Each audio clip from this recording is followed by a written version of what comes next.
Madam మీ పేరు? నా పేరు లక్ష్మీ దండమూడి, యనమలూరు నియోజకవర్గం. మేడం గారు, మీ ఏరియాకి సంబంధించిన మాజీ ఎమ్మెల్యే గారు వల్లభనేని వంశీ గారు ఇప్పుడు కోర్టు చుట్టూరు తిరుగుతున్నాడు. బెయిల్ రాని పరిస్థితి. అసలు ఆ పరిస్థితి ఎందుకు వచ్చిందంటారు ఆయనకి? తన పని తన చేతులారా చేసుకున్నాడండి. తెలుగుదేశం ఎమ్మెల్యేగా గెలిచి తెలుగుదేశంలో ఉండకుండా వైసీపీలో చేతులు కలిపి కనీసం ఎమ్మెల్యే పార్టీకి రిజైన్ కూడా చేయలేదండి. చేయకుండా అనేక భూమి రిజిస్ట్రేషన్లని తను దౌర్జన్యంగా రిజిస్ట్రేషన్ చేసుకున్నాడండి. కానీ అవి ఒరిజినల్ కాదు. కానీ ఇక్కడ మరి వాళ్ళ నాయకులు అంటున్నారు కదా, అక్రమ కేసులు పెడతారు, మా వాళ్ళు అక్రమంగా జైలు పాలు చేస్తున్నారని చెప్పండి. నిజంగా ప్రూఫ్ చేసుకుంటే విడుదల అవుతాడు కదా. అయిపోతే అతను జగన్మోహన్ రెడ్డి చూడటానికి వచ్చి చంద్రబాబు గారంట మా కార్యకర్తలు అందరూ అందగాళ్ళు చూడలేక అరెస్టులు చేస్తున్నాడు అండి. ఎవరండి అందగాళ్ళు? బోరుగడ్డ అనిలో ఉన్నాడంటే పిచ్చికి కూడా వెళ్ళి గడ్డాము ఆడు ఈ జుట్టుకి రంగులు వేసుకొని మీసాలకు రంగులు వేసుకొని అందమైన అందగాడు వాళ్ళు. ఇప్పుడు జైల్లో 40 రోజులు ఉండేసరికి అందం అంతా బయటపడింది. ఋషిలాగా ఒక తపస్సు చేసుకునే మునిలాగా బయటపడిపోయాడు. అంటే ఇంకా ఎందుకని వాళ్ళు అలా మాట్లాడుతున్నారు అనుకోవచ్చు. ఇక్కడ ఉన్నాయి కదండి, ఆయన మీద కేసులు ఉన్నాయి కదా, ఒకదాని మీద ఒకటి వస్తానేమన్నాయి. ఇప్పుడు పూనమ్మ గారి మీద అనుచిత వ్యాఖ్యలు గౌరవమైన దేవాలయం లాంటి శాసనసభలో అన్నాడు. దాని పర్యవసానంగా అనుభవిస్తాడు. అంటే ఇక్కడ అక్రమంగా కుట్రపూరితంగానే చేస్తున్నారు కేసులు. ఇక్కడ గవర్నమెంట్ అక్రమము అని దాన్ని నిరూపించండి. అది అక్రమం నిరూపించుకొని విడుదల అవుతాడు తను వల్లభనేని వంశీ. జగన్మోహన్ రెడ్డి గారు అంటారు, ఏదైతే కూటమిలో ఇస్తాన ఏదైతే కార్యక్రమాలు లబ్ధి చేకూర్చే కార్యక్రమాలు ఏదైతే ఉన్నాయో, పెన్షన్లు కానీ, ఇటు పక్క ఫ్రీ సిలిండర్ కానీ, అమ్మఒడి కానీ, ఇంకో పక్క ఫ్రీ బస్సు కానీ ఇస్తాను, ఇంత మటుకు ఇవ్వట్లేదు, నేను ఉంటే ఈ పాటికి ఇచ్చేసేవాడిని అన్నాడుగా. నిజంగానే ఈ కూటమి ప్రభుత్వం ఇవ్వట్లేదు అసలు పథకాలు ఏమి? ఎట్లా ఇస్తాడండి తను? నేను పెన్షన్ 3000 ఇస్తానని చెప్పి సంవత్సరానికి 250 రూపాయల కాడికి పెంచుకుంటా వెళ్ళాడు. మరి పిల్లలకి తల్లి అమ్మకు ఓడిస్తానని చెప్పి 15,000 అని 14,000 చేశాడు ఒక సంవత్సరం 13,000 చేశాడు. టాయిలెట్స్ క్లీనింగ్ అని. అట్లాగే మరి చంద్రబాబు గారు చెప్పిన రోజే మేనిఫెస్టోలు పెట్టిన రోజే 4,000 ఇస్తానని వాలంటరీ వ్యవస్థలు లేకుండానే ఫస్ట్ తారీఖే ఆయన పెన్షన్లు రిలీజ్ చేస్తున్నారు. ఫస్ట్ తారీఖు ఏదైనా ఫెస్టివల్ పండగ వచ్చింది అంటే 30వ తారీఖే రిలీజ్ చేస్తున్నారు. అది బాబు గారి పవర్ అంటే. మరి వైసీపీ నాయకులు కానీ వైసీపీ అధినేతకు కానీ ఎందుకు కనపట్లేదు అంటారు? వాళ్ళు చేసిన అకృత్యాలు అలా ఉన్నాయండి. ఇంకా ఆయన అలా ఎందుకు చెప్పగలుగుతున్నాడు? ఆయన ప్రజల్లోకి మోసంగా అదే ఏ అబద్ధాలు ఎలా చెప్పగలుగుతున్నాడు? పాజిటివ్ ఆలోచన వస్తుందండి. అలా పాజిటివ్ అనుకోవాలి కాబట్టి వివేకానంద గారు అనుకునేవారు పాజిటివ్ ఆలోచించండి మంచి జరుగుతుందని. అదే అనుకుంటాడు. అతనికి ఆశాపరుడు, మనిషి ఆశాపరుడు కాబట్టి అనుకుంటున్నాడు. కానీ తనకి రాబోయే భవిష్యత్తు గురించి తెలియట్లేదు. తల్లిని ఎల్లగొట్టాడు, చెల్లిని ఎల్లగొట్టాడు, ప్రజలందరినీ నేను తిట్టమని చెప్పి తిట్టించాడు. వాళ్ళు వచ్చి ఏం చెప్తున్నారు? జగన్మోహన్ రెడ్డి మమ్మల్ని తిట్టించమన్నాడు, సాక్షి పేపర్లో రాయించమన్నాడు, భారతమ్మ రాయించమంది, ఇలా చెప్తున్నారు. ఇవన్నీ ప్రూఫ్ అయితే అందరూ అరెస్టులు అవుతారు ఒకళ్ళనికొకళ్ళు.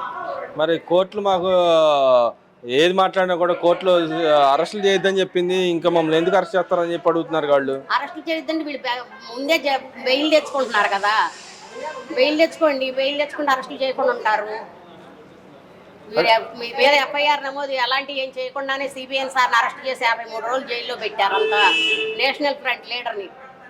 మీకు అన్ని పోలీసుల ద్వారా మీ మీద కేసులు రుజువులు చేసి మిమ్మల్ని అరెస్ట్ చేస్తున్నారు. అంటే ఇక్కడ మరి అక్రమ కేసులు కాదంటారు? అయ్యి సబమైన కేసులేనండి, అక్రమమే కాదు. గతంలో మహిళల గురించి చాలా వ్యంగ్యంగా మాట్లాడిన పరిస్థితి గతంలో వాళ్ళ నాయకులంతా. వంగలపూడి అనిత గారిని ఎంత ఇబ్బంది పెట్టారండి. వంగలపూడి అనితమ్మ గారిని నా కొడక అందని చెప్పి పిచ్చి మాట్లాడి ఇబ్బంది పెట్టారు.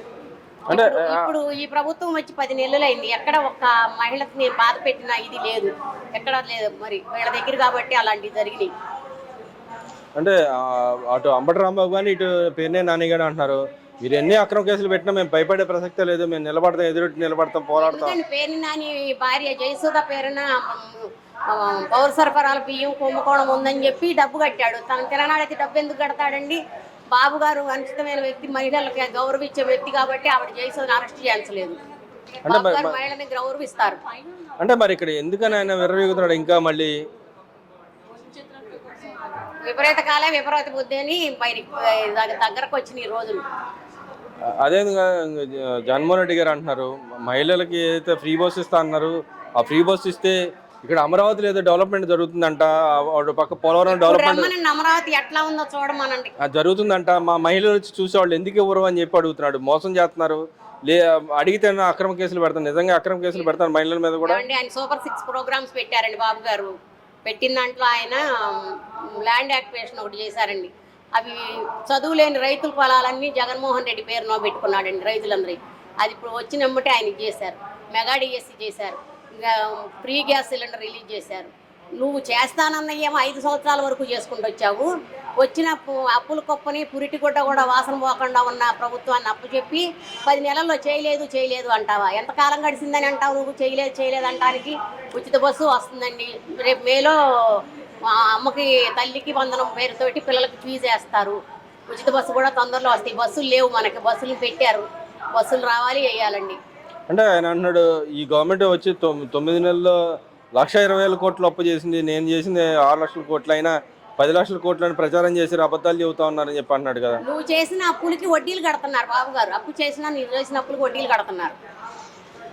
అంటే ఆయన అప్పులు చేయలేదు, ఇంకా డబ్బులు దాచిపోయాయని చెప్తున్నాడు కదా. మీరేమైనా అప్పులు చేశాడని మీరు చెప్తున్నారు, ఆయన డబ్బులు ఉంచిపోయాను పథకాలకి అన్నిటికీ డబ్బులు. పనిచేసిన ఎమ్మెల్యేలు, ఎమ్మెల్సీలు, మినిస్టర్లు అందరూ దోచుకోనండి.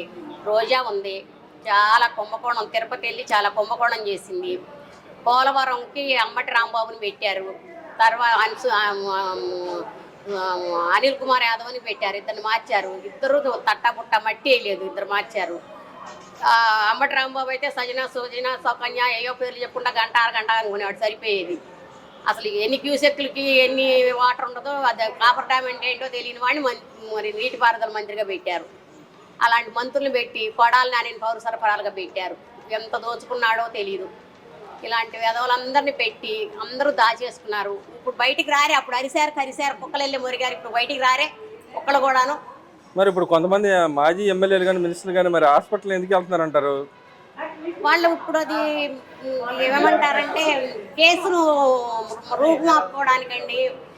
ఆయన సిక్ పర్సన్ కదా, ఆయన అరెస్ట్ చేయకూడదని కొడాలి నానినే తెలిసింది మధ్య. ఇప్పుడు అది అతను అరెస్ట్ అయ్యాడు. వల్లభనేని వంశీ కాదండి, అతని పేరు బోర్గడ్ నానిలో ఏమో. వాళ్ళ అమ్మకి గుండె ఆపరేషన్ అని చెప్పి వెళ్ళాడు. 3 రోజులకి అటెండ్ అవ్వాల్సి 11 గంటలు ఆలస్యంగా అటెండ్ అయ్యాడు మళ్ళీ కోర్టుకి. ఇవన్నీ ఈ భయాలు ఎందుకు పట్టుకున్నాయి అంటారు? అక్రమ కేసులు పెడుతున్నారు కాబట్టి భయపడి పారిపోతున్నారు, లేకపోతే వాళ్ళు చేసిన తప్పు కేసులు కాదండి. నిజమవుతి ప్రూఫ్ నిజంగా అవుతికి బాబు గారు చేశారు అంటే అది కంపల్సరీ చేస్తారు. రెడ్ బుక్ ఓపెన్ అవుతుంది, ఇంకా మా మీదకి అయిపోయింది, మా పని అయిపోయింది అని చెప్పి ముందే వాళ్ళు సిక్ లెటర్ తెచ్చేసుకుంటున్నారు. గతంలో మమ్మల్ని మీరేం చేయలేరు, మేమే ఉంటా అన్నాళ్ళు, ఇప్పుడు ఎందుకని ఆ విధంగా భయపడుతున్నారు అంటారు? ప్రగల్భాలు, వాటిని ప్రగల్భాలు అంటారు. రాబోయే రోజుల్లో ఈ మహిళలకి ఇస్తాన్న ఏదైతే పథకాలు ఉన్నాయో అన్ని ఇస్తారని మీరు నమ్ముతున్నారా? తప్పనిసరిగా ఇస్తారండి. బాబు గారు అన్నారు అంటే చేస్తారండి, చేస్తాను అంటే చేస్తారు. రేపు ఉగాది రోజు కొన్ని పథకాలు అనౌన్స్ చేయబోతున్నారు, ఎలా ఉంటాయి అని మీరు అనుకుంటున్నారు? బాగానే ఉన్నాయండి, అన్ని బాగానే ఉన్నాయి. బాబు గారు చెత్త నుంచి సంపద సృష్టిస్తే జగన్మోహన్ రెడ్డి చెత్త మీద పన్నేశాడు. ఈ ఒక్కటి చాలండి. అదేవిధంగా P4 అనే కొత్త కాన్సెప్ట్ తీసుకురాబోతున్నారు. ఎవరైతే మహిళల్ని రిచ్ టు పూర్ అనే కాన్సెప్ట్ లో తీసుకురాబోతున్నారు. ఎవరైతే పేదలు ఉన్నారో డబ్బులు ఉన్నాడు కొంత హెల్ప్ చేస్తే వాళ్ళని డెవలప్ చేయాలని ఆలోచన ఉన్నది. అది ఎలా ఉండబోతుంది అనుకుంటున్నారు? డ్వాక్రా రుణాల ద్వారా ఇచ్చండి. ప్రతి కుటుంబాన్ని ప్రతి మహిళ ఇదిగా ఉండాలి, ఎడ్యుకేటెడ్ పర్సన్గా ఉండాలి, ఉచిత కుట్టు మిషన్లు ఇవ్వాలి, ట్రైనింగ్లు ఇవ్వాలి అనే ఆలోచనలో ఉన్నారండి. ప్రతి సచివాలయంలోనూ అనౌన్స్ చేశారు, కుట్టు మిషన్లు ట్రైనింగ్ ఇచ్చి మిషన్లు ఇస్తాము అని.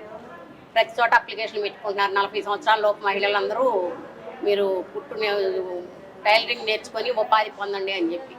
ఓవరాల్ ఈ 9 నెలల పరిపాలనకి అంతకుముందు 5 సంవత్సరాల పరిపాలన తేడా ఏం కనిపించింది అంటారు మీకు? 100% బాగుందండి. అప్పటికిప్పుడు ఈ తేడా ఏంటంటారు? ఇప్పుడు డెవలప్మెంట్ అనేది కనిపిస్తుందండి. ఒక రాజధాని అనేది ఉంది అని గుండె మీద చేసుకుని మనకు ఒక రాజధాని ఉంది ఆంధ్రప్రదేశ్ అని చెప్పగలుగుతున్నాం. ఒకప్పుడు ఏదైనా వేరే స్టేట్ వెళ్ళి మీ రాజధాని ఏది అని అంటే ఎంత ఎడ్యుకేటెడ్ ఉమెన్స్ అయినా మెన్ అయినా చెయ్యెత్తి మాకు రాజధాని లేదని ఇలా చెప్పాల్సి వచ్చింది. ఇప్పుడు కనీసం మాకు రాజధాని అనేది, మాకు అమరావతి అనేది మా రాజధాని అని చెప్పడానికి ఉంది. 5 సంవత్సరాలు ఎలా గడిపామో రాజధాని లేని రాష్ట్రంలో ఎలా ఉన్నామో అని చెప్పి పిల్లలకి ఎగ్జామ్లో మీ రాజధాని ఏది అని అడిగితే వాళ్ళకి మార్కులు లెస్ అయినాయండి. వాళ్ళకి తెలియలేదు ఏదని. కనీసం 3 అన్నాడు, 3 ఒక్కదాన్ని కూడా చేయలేదు.